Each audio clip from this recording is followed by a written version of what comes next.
Okay, we have begun a study in Judges, and we are in Judges chapter 1 this morning. If you would open your Bible to Judges chapter 1, that's where we'll be picking up. And we talked about a little bit last week that the goal of the book of Judges is to show this Canaanization of Israel. Israel has entered the promised land and they've begun to drive out the Canaanites, but they haven't completed that job, and so they ultimately, throughout the book of Judges, become just a little bit too much like the nations they were sent to destroy. And the book really kind of breaks into three parts. The first part starts to explain a little bit of how they got into this mess. The second part, from chapters 3 to 16, describes a series of deliverers or judges that will bring them out of their various oppressions in this cycle that we'll read about in chapter 2.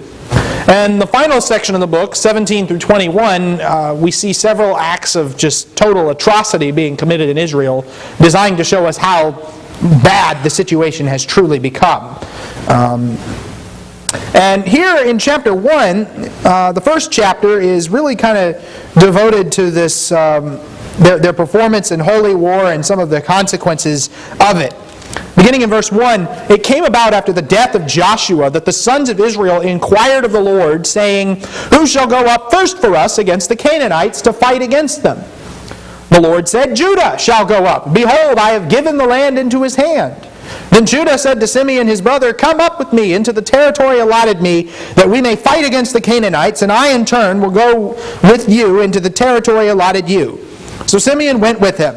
Judah went up, and the Lord gave the Canaanites and the Perizzites into their hands, and they defeated 10,000 men at Bezek. They found Adoni-Bezek in Bezek, and fought against him, and they defeated the Canaanites and the Perizzites. But Adoni-Bezek fled, and they pursued him, and caught him, and cut off his thumbs and big toes. Adoni-Bezek said, 70 kings with their thumbs and their big toes cut off used to gather up scraps under my table. As I have done, so God has repaid me. So they brought him to Jerusalem, and he died there.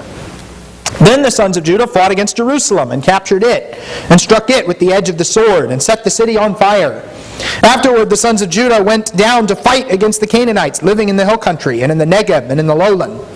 So Judah went against the Canaanites who lived in Hebron.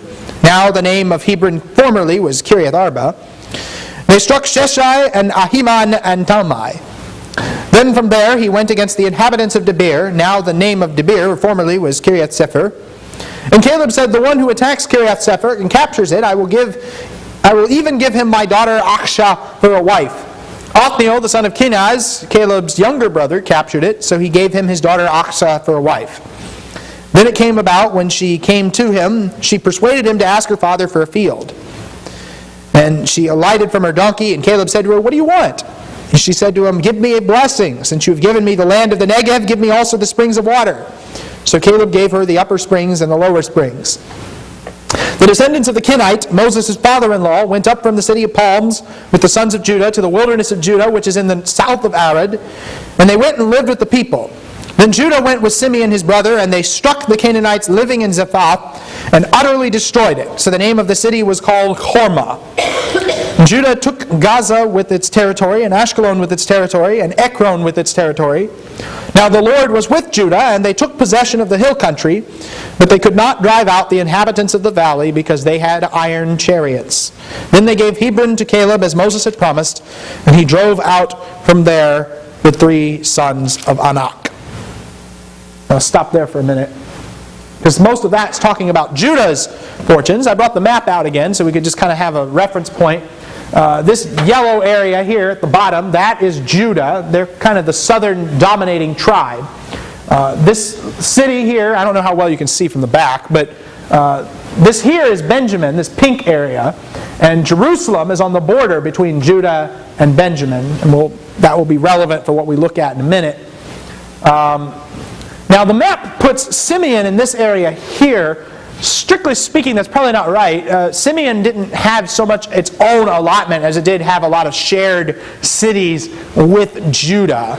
And we know that from reading the accounts in Joshua of the lands being divided up. The territory of Simeon was contained within the territory of Judah, because the Simeonites were not very powerful, they were not very numerous, and they kind of had begun to trickle off in some ways. You'll notice that this book starts, it came about after the death of Joshua, the sons of Israel inquire of the Lord, who shall go up first against the Canaanites? And that sounds like a pretty optimistic beginning. They're inquiring of God. It's the right thing to do. And what this is doing, of course, is this is setting us up for the tragic twist that takes place in these chapters, that Israel ultimately does not consult God. They do not stay faithful to the Lord all their days. There's going to be, things will go downhill quickly from here. In verse 2, they're going to go up and fight the Canaanites, and the Lord said, Judah shall be the one that goes up first. So Judah, this southernmost tribe, is going to do that. And Judah enlists the help of Simeon, which makes sense when you think about it, because Simeon shared territory with Judah, and so Judah enlists their help in this particular circumstance. This is a sensible choice. And Simeon, according to Numbers 26, Simeon was actually the smallest tribe in that last census. Of course, that assumes that the numbers are that we understand the numbers correctly in our translations. But Simeon is unmentioned in the Song of Moses and in the Song of Deborah, and there are some people that speculate that Simeon really kind of ceased to exist as a tribe at some point, just because of how incorporated into the other tribes they got. Now, should we take Judah's alliance with Simeon as disobedience? I don't think so, not necessarily. Some people take it that way, but God gives them victory in this scenario, so he doesn't appear to be displeased with it. And even though God said nothing concerning the tribe of Simeon, he does not appear to have disapproved of their role in this particular situation. Well, when we look at previous statements concerning Simeon, God kind of tells Simeon he's going to come to naught in his generations following him, his descendants. And so, and this was because Simeon and Levi, what they did to the men of Shechem and murdering them, and also Simeon is kind of under a curse. So this is really all part of God's plan for Simeon. Yes, in Genesis 49, it states that both Simeon and Levi would be scattered in Israel. Now, Levi kind of distinguishes themselves a little bit, don't they? In the incident with the golden calf in Exodus 32, for instance, they're the ones that stand for the Lord. And similarly, in Numbers 25, whenever Israel intermarries with the Midianites, it is a Levite, Phinehas, that stands for the Lord in that particular instance. But who was most guilty of intermarrying with the Midianites in that scenario? If you go back and look, it was the tribes of Simeon that was most involved in that.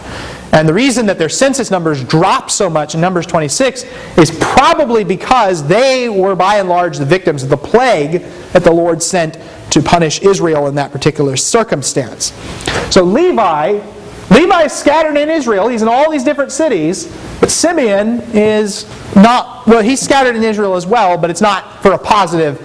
It's not turned positively. The Lord can do it. The Lord can even turn his punishments into good things if following generations are actually seeking him and being faithful to him. You can see that. Or you can continue to follow the footsteps of your fathers and do the same bad things they did, and the punishment will ultimately make them come to naught. That's a tangent. I won't pretend it isn't. But so the first thing they do is they go and fight Bezek, and they defeat Adonai-Bezek, which is probably not this guy's actual name. Adonai-Bezek means Lord of Bezek, who's a title for the guy who was in charge of that area. Some suggest he was the governor or the mayor of the city. He's the king, basically. And do they kill everybody from Bezek? No. Well, what do you mean? Aren't they supposed to? Well, they're supposed to. What happens?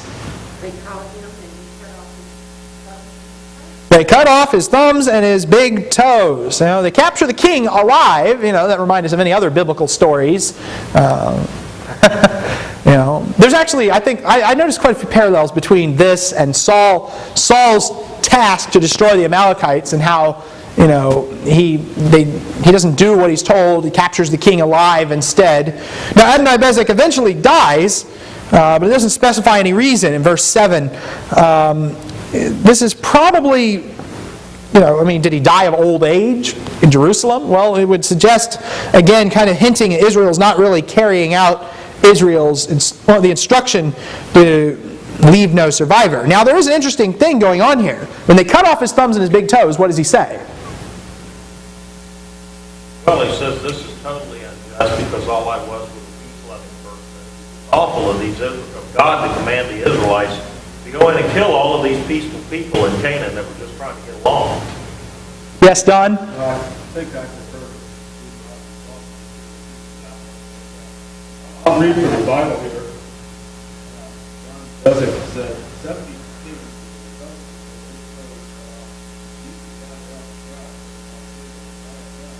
So God has repaid me.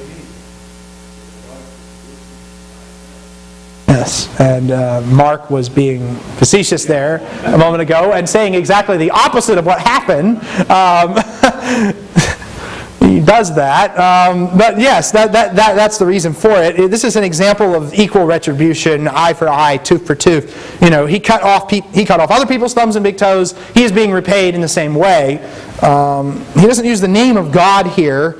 He might just be simply talking about his own pagan god. But regardless of what that, it is interesting that the words of a foreigner are the ones that are recorded here to talk about God's retributive justice.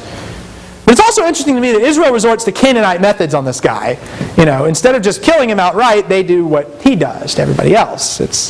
Now we can interpret that for good or for bad, but it does sort of hint at where the story is going again. We're seeing a nation that is becoming like the Canaanites, very Canaanized in that respect. Now, it's not all bad. In verse 8, what happens? The sons of Judah fought against Jerusalem and captured it and struck it with the edge of the sword and set the city on fire. So they take Jerusalem and they burn it, just like they burned Jericho, just like they burned Ai, just like they burned Hazor. In first glance, it seems like things are going pretty well. So let me ask you a question. What do we know about Jerusalem's capture elsewhere in the Bible?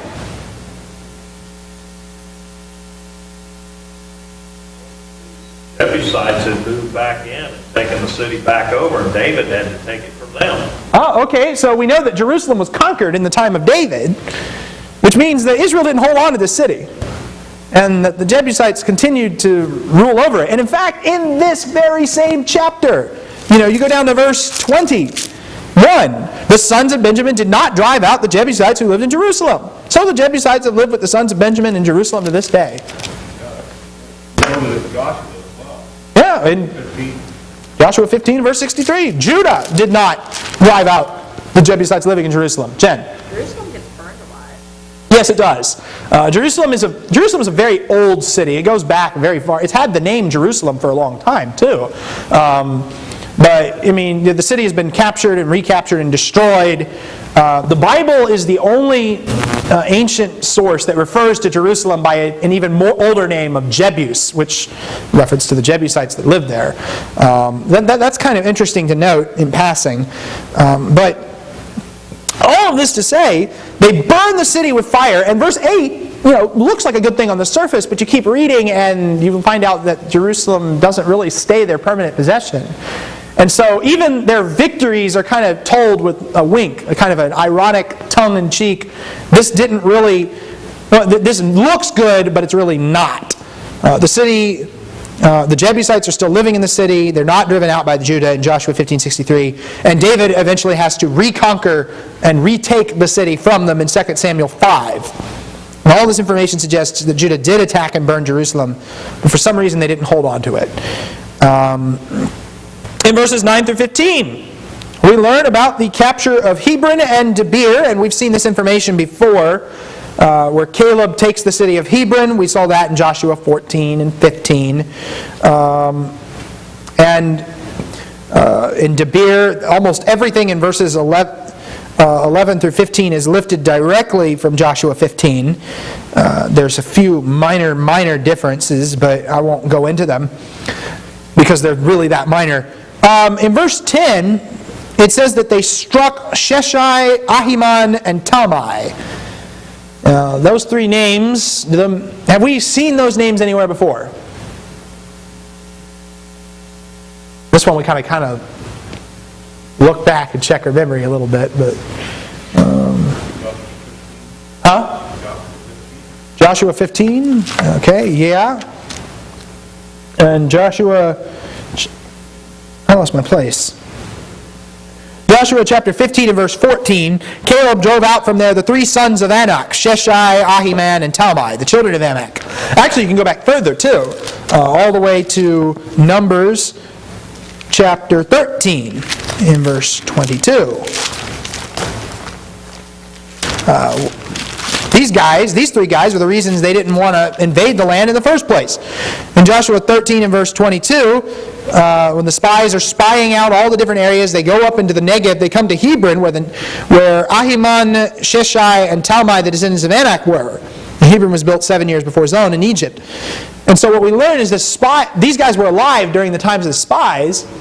The spies come back and they say, we can't take the land. The sons of Anak are there. They're too powerful for us. They're like giants and we're like grasshoppers before them. Well, here in Judges chapter 1, we learn that these giants, it doesn't even mention that they're the sons of Anak here. It just says that Judah struck them down on that particular occasion. So, there's a positive element there. Caleb, we know that from Joshua's account, they did this under Caleb's leadership. Jenna, do you have something? I was wondering if they were three guys or like three guys. That's a good question. I was going to say that from what I have seen, these three men may not have been actually alive at this time, but these may have been their sons and daughters. Yeah, that's possible. And killing their descendants was the same thing as destroying them. I mean, they wiped them out. And sometimes people just name their children after themselves too. That's the other thing. That's true too. I mean, you see this. There's like 4 different guys named Abimelech in the scriptures. Some of them. It's like when you're reading Genesis and Abraham has all these dealings with Abimelech. And then Abraham dies, and Isaac and he's dealing with Abimelech in the same way. And you're going, how did Abimelech outlive Abraham? Well, the reason why is because, they're 2 different guys. Abimelech is like Pharaoh. It's a title. It's not a name for someone. It's just a title for a royal ruler. Jen? Well, I mean, even earlier in the chapter, they talked about Judah and Simeon, like Yeah, that's true. I mean, he's talking to Judah and Simeon. So there is precedence for that. Maybe, and you might be right on that. I hadn't thought of that. But Sheshai, Ahiman, Talmai, they might be different groups of people even that are living within the city. That's interesting to consider. I wouldn't rule that out. They captured Debir, and who captures the city of Debir?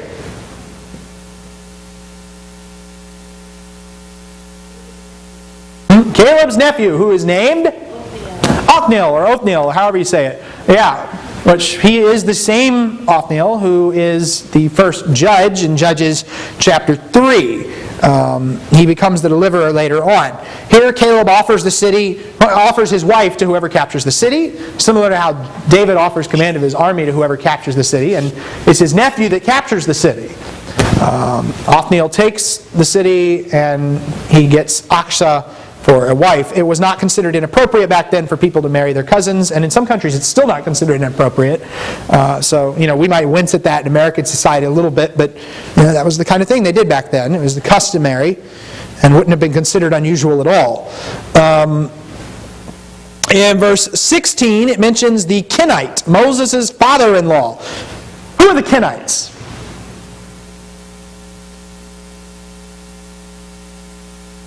Anybody know who the Kenites were?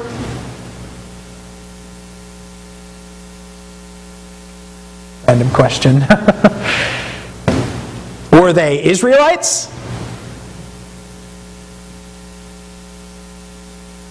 No, okay, they were not Israelites. All right, were they Canaanites? Or were they among the peoples of Canaan?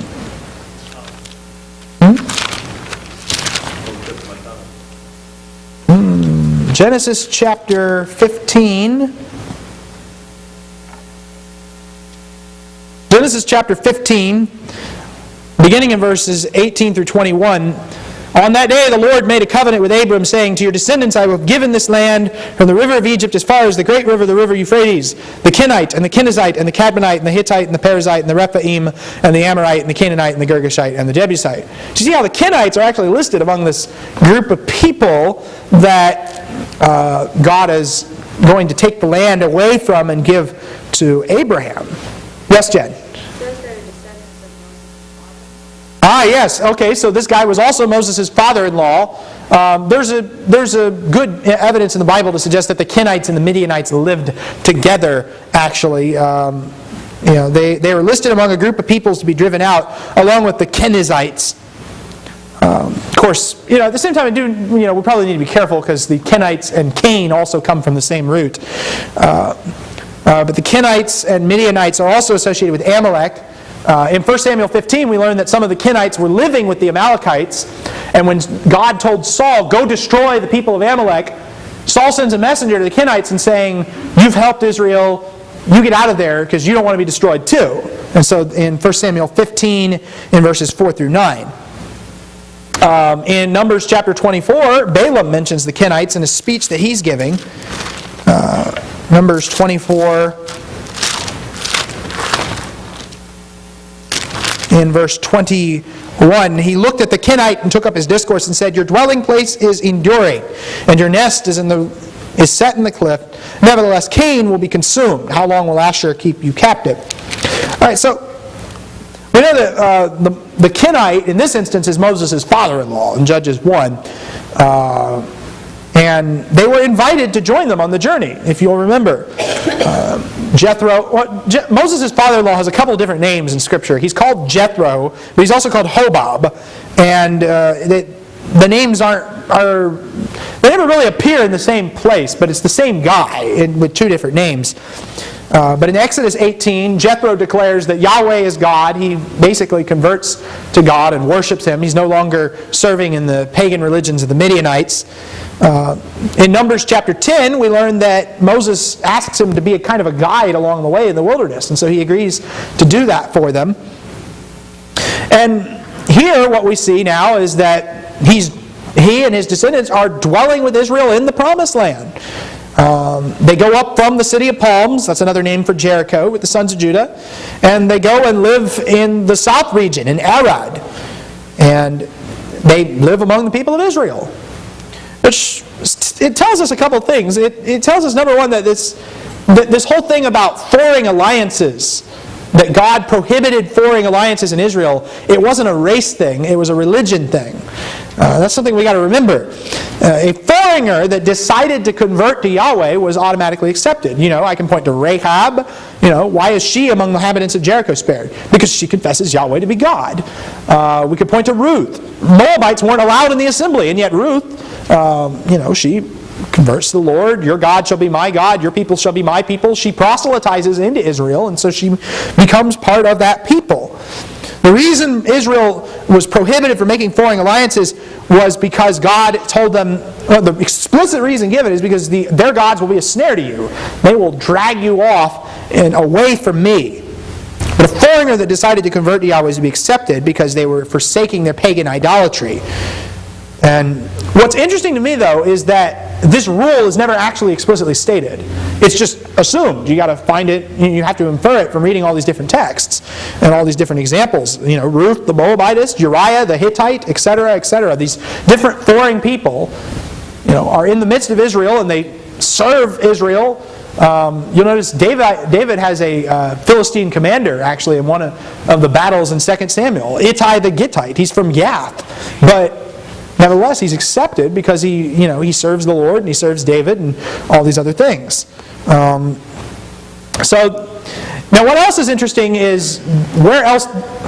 Okay, this is going to require us to think ahead a little bit, but do we know where else in Judges the Kenites appear?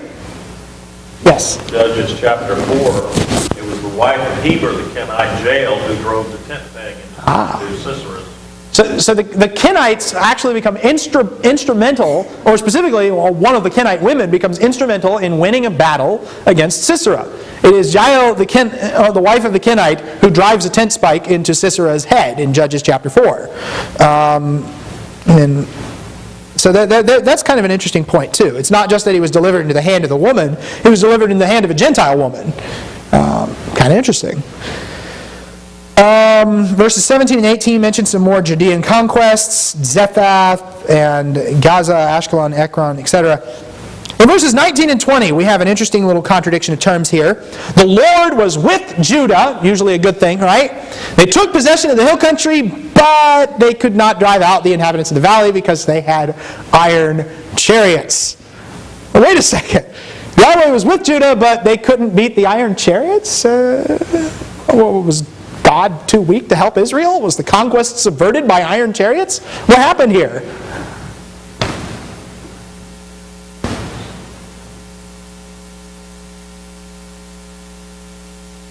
I can't be the only person that's ever wondered this, so, Well, the obvious answer to this was that they just like in the beginning when the 12 spies were sent into the land and they said, oh, there's giants in the land, we can't take it. They went so far as this and they saw the iron chariots and they said, oh, there's iron chariots in the land, we can't take it. yeah. There's giants, iron chariots, whatever excuse they could come up with, really. God gave them victory every time they tried. Is God canceled out by superior military technology? Well, no. Judges chapter 11, it records an instance where God actually defeated chariot armies in Judges chapter 11, verses 4 through 6. So, this isn't something that's new. In Joshua chapter 17, in verses 16 through 18, Joshua told the men of Ephraim and the men of Manasseh that they could clear the forest even though the enemy had iron chariots. You can still defeat them, he says. He affirms that idea. But, even though God is... And later on in Judges 4, what happens? Sisera comes out and he's got a bunch of iron chariots. And Israel defeats him then, so why not here? The text does not tell us outright. Yes? This random thought just popped into my mind, and it kind of applied, I think it applied here. In World War II, the tank was a very feared thing, but you know what? Tanks were worthless if they didn't have infantrymen to protect the tanks. The tanks both protected the infantry that were associated with them, and the infantry protected the tanks, because a tank could be knocked out by a single soldier with a hand grenade. Shove it through the ventilation slot, and it kill everybody inside. So these iron chariots were not undefeatable, but they were, you might say, the tanks of the day. For Israel to look at them and say, "Oh, we can't go up against them," this was their own choice. Yeah. Now, this whole chapter, understand, this whole chapter is not really giving us divine commentary. We're having to sort of read between the lines. Now, chapter 2, it's different. God actually shows up and tells them exactly what he thinks, and what he thinks is, y'all are messing this up, you're not doing it right. In chapter 1, he just relates the events and doesn't explain what God thinks of them outright. We have to sort of read between the lines. And in this particular instance, in verse 19, the Lord was with Judah and they couldn't defeat iron chariots. Any reader who believes in God is going to be shocked by that comment, and I think it's on purpose. It's put in there, almost as if to prompt the question from the readers. What do you mean God didn't give them victory? What do you mean that they couldn't defeat the iron chariots? Chapter 1 is all about failure, but it's never explicitly stated. Judah fights the Canaanites, but instead of killing their king, they just treat their king the way the Canaanites would. Judah burns Jerusalem, but history tells us they didn't hold on to it. God is with Judah, but Judah can't beat the iron chariots. The text practically begs us to fill in the blanks. If God was with Judah, there is only one way they could have lost. They turned out not to be faithful in some way to God's purposes. Like this paradox in Joshua that we keep seeing, that God gave Israel the land, but Israel still had yet to possess it, and they still did not fully possess it, and they still failed to drive out the inhabitants. Just because God gives a gift doesn't mean that man has successfully taken said gift. Now, contrast with Caleb, who defeats the giants, like in verse 20 and so on. He drives out from there the 3 sons of Anak. The fact that it refers to them as the 3 sons of Anak might relate to how we interpreted verse 10. But in that particular instance, Caleb is the only success. Caleb the Kenizzite. There's another thought. Was Caleb an outsider and a foreigner as well, and yet he's still gaining all these victories while everybody else is just sort of tripping over themselves? Oh, I don't know the answer to that. This is not a happy picture that's being painted, and even the successful parts of the story are kind of told with a wink, almost as if you know that this isn't all there is to the story. You know this isn't going to end well for them. Any comments or questions up to verse 20? Verse 20. I was wondering, is all of chapter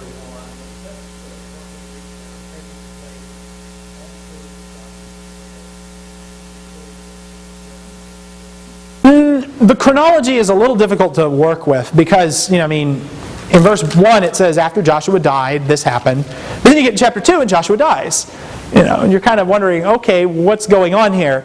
The text is not strictly in chronological order. And some of the events in chapter 1, like Caleb conquering Hebron, that happened during Joshua's lifetime. Joshua was the one that gave Caleb permission to attack Hebron in the first place. Some of these events take place in Joshua's lifetime. I think the point is not, the story is not being told in chronological order. In our very westernized mindset, we like to think, okay, A happened, then B happened, then C happened, then D happened. You read a story, you expect to start at the beginning and end at the end and have all the events told in order. Now, when you read an ancient work like this one, sometimes they tell the story out of order. You'll see instances of this like in Ezra chapter 4 or in 2 Samuel chapters 16 and 7, 1 Samuel 16 and 17 and 18. How does David meet Saul for the first time if he's already met Saul at a previous scene? The reason is because the story is not told in chronological order. It's told more along the lines of themes. And the theme of this is the Canaanization of Israel. And some of the things the author does is he takes events from the book of Joshua and recasts them according to this theme and says, I know that things were going well in Joshua, but really they weren't. And he kind of shows you how. And then we get to Joshua's death again and say, let me tell you about how Joshua died. He dismissed the people. The people served the Lord all that time and all the time of the elders that survived Joshua, and then they forgot everything that happened. And so the author is kind of jumping around on purpose, to tell the story in a thematic way. And for ancient people, for Jewish people who were living back then, this would be considered normal. This was the way you told stories. In America, today in the 20th century, this isn't the way you tell stories anymore. Occasionally you'll see a movie which tells the story out of chronological order. But that's always considered against the norm. That's always kind of that's the profound thing to do, or the interesting thing to do. This was the normal way to do it back then. Does that kind of answer your question? Or? I was wondering if some of these events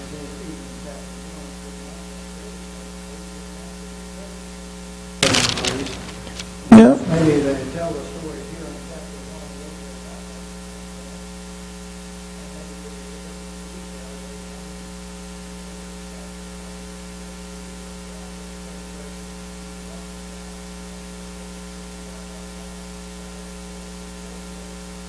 1 on the same line, it says in chapter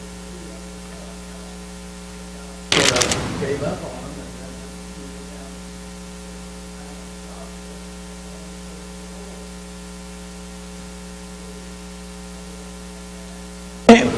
The text is jumping around a little bit to set the story up. We'll talk more about some of these issues when we get to chapter 2 and some of the chronology things. Very, very quickly, I do want to look at the rest of chapter 1 in the time we have. But that's a good question to bring up. It's, the chronology, if we try to read the text chronologically, we're going to get into trouble. I'll just say that. Because, it doesn't fit. You've got Caleb conquering Hebron. You've got Joshua dies. You've got Caleb conquering Hebron. You have Joshua dying again. You have the tribes failing to drive out the inhabitants, which some of this is stuff that's repeated from Joshua. Some of this is stuff that is, some of this is new information. Some of it is stuff from Joshua that's repeated, but it's told differently. And you'll see this even in this list here, from verses 21 to the end of the chapter. He goes through every tribe and talks about how they failed. Every tribe, I take that back. He doesn't mention the tribes east of the Jordan, Reuben, Gad, and the half-tribe of Manasseh. He doesn't mention them. He also doesn't mention Issachar. I don't know why Issachar is left out. I just know that he is in this list. But in verse 21 it says, the sons of Benjamin did not drive out the Jebusites who lived in Jerusalem, so the Jebusites have lived with the sons of Benjamin in Jerusalem to this day. That's right here. Likewise, the house of Joseph went up against Bethel, and the Lord was with them. The house of Joseph spied out Bethel. The name of the city was formerly Luz. The spies saw a man coming out of the city, and they said to him, "Please, show us the entrance to the city, and we will treat you kindly." So he showed them the entrance to the city, and they struck the city with the edge of the sword, but they let the man and all his family go free. The man went into the land of the Hittites and built a city and named it Luz, which is its name to this day. Kind of an interesting point here. Now, first of all, this guy helping them take the city, what does that remind you of?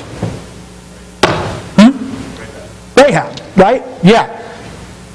But is it really like Rahab? Why not? Well, she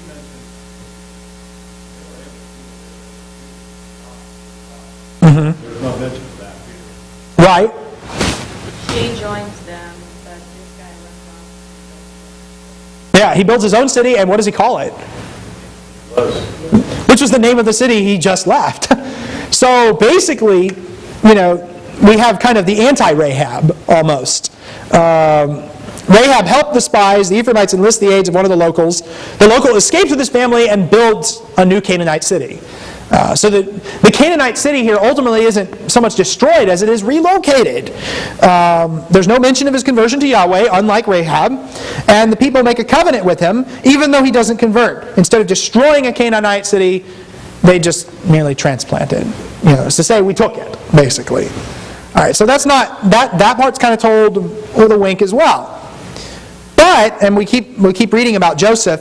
Verse 27, Manasseh did not take possession of Bethshean and its villages, or Taanach and its villages, or the inhabitants of Dor and its villages, or the inhabitants of Iblaim and its villages, or the inhabitants of Megiddo and its villages. So the Canaanites persisted in living in the land. It came about when Israel became strong that they put the Canaanites to forced labor, but they did not drive them out completely. So this is Ephraim, this is Manasseh. You see how the tribes of Joseph are kind of located together. But Manasseh fails to drive out the Canaanites. Instead, they just put them to forced labor. Yes, free work. That's what we'll do with them. We won't do what God said. We'll just use them to accomplish tasks for us. Ephraim, same thing, did not drive out the Canaanites who were living in Gezer, so the Canaanites lived in Gezer among them. No mention of forced labor there. They just sort of coexisted together. Zebulun, verse 30, did not drive out the inhabitants of Kitron or the inhabitants of Nahalol. So the Canaanites lived among them and became subject to forced labor. Okay, verse 30, same as Manasseh. Verse 31, Asher did not drive out the inhabitants of Akko or the inhabitants of Sidon or of Aklab or of Aksib or of Helba or of Aphik or of Rehob. So the Asherites lived among the Canaanites and the inhabitants of the land, for they did not drive them out. Anything odd about verse 32? It's reversed. Why? Well, they were lesser probably population. Right. So, in some of them it says that the Canaanites lived among them. The Canaanites lived among the people of Ephraim. But the Asherites lived among the Canaanites. They're not even the dominant force in their region. You get the same thing in verse 33. Naphtali did not drive out the inhabitants of Beth Shemesh or the inhabitants of Beth Anath, but lived among the Canaanites, the inhabitants of the land. The inhabitants of Beth Shemesh and Beth Anath became forced labor for them. There's an interesting thing. They're not even the dominant force, and they still make slaves out of some of them. Verse 34 is the worst one. The Amorites forced the sons of Dan into the hill country, for they did not allow them to come down to the valley. Yet the Amorites persisted in living in Mount Heres, in Aijalon, and in Sha'albim. When the power of the house of Joseph grew strong, they became forced labor. The border of the Amorites ran from the ascent of Akarabim from Selah and upwards. And here's where this map up here is, I just probably should say something. This map is not telling you the way it was. This map is telling you the way it should have been.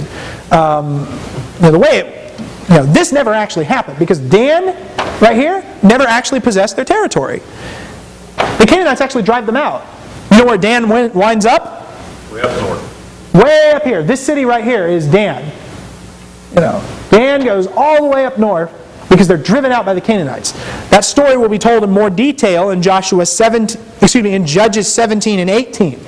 But here in Dan, they're driven out. Eventually, the sons of Joseph enslaved the populace of this region. We got another tribe that kind of crunches in and takes over that area.